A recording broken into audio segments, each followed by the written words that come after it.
Hey, I am Michael Lofton. I am Executive Director and co-founder of 808 Cleanups. Hi, I'm Sheila, and I am a volunteer for 808 Cleanups. Well, we see pollution in a lot of ways. A lot of people know about the ocean plastics and derelict nets from the fishing industry that wash up. And that typically hits the windward coastlines pretty heavily in various surges, especially this winter time. So coming up these months, we'll see an increase in that. That does a lot of things. Primarily, animals ingest it. We're talking about fish, we're talking about turtles. A lot of them either die outright or it bioaccumulates, works its way up the food chain. It does reach people since a lot of people eat fish here. So we don't know the full effects of that. On land, we see a lot of stuff dumped in our streams and in our roadways. We see chemicals, petroleum products, antifreeze, all these things. They definitely affect the environment in negative ways. And our goal with this group is to prevent that and clean up what's already out there. Pollution affects it significantly, whether it's marine debris in the ocean that actually will, things as simple as fishing line or things like that can get caught on fish, on turtle limbs and things like that. And then just the land.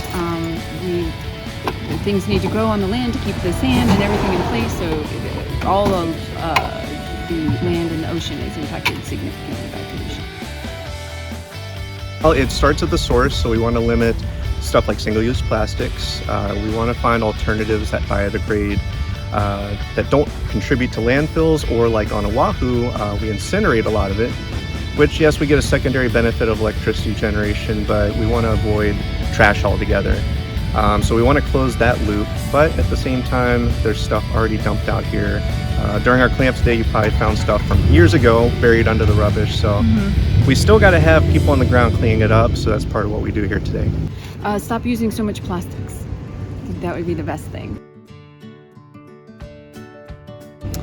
Well, there's actually multiple sources of it. At the beginning of it, we have the companies that make the products that we use.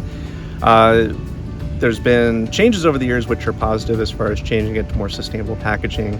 But at the end of the day, we also purchase these items, and to the best we can economically, we got to pick more responsible choices, less of the plastics, more reusable, compostable products. So we all share part of the blame in changing that.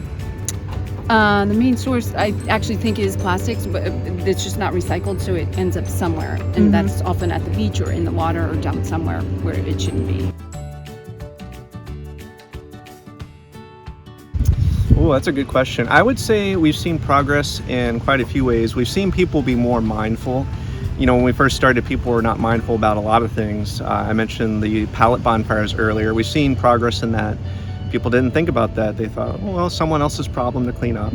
But at the same time, the world population is still increasing, and along with that, consumable products get increased. So we'll see that increase this century, but I think as time goes on, we'll see progress.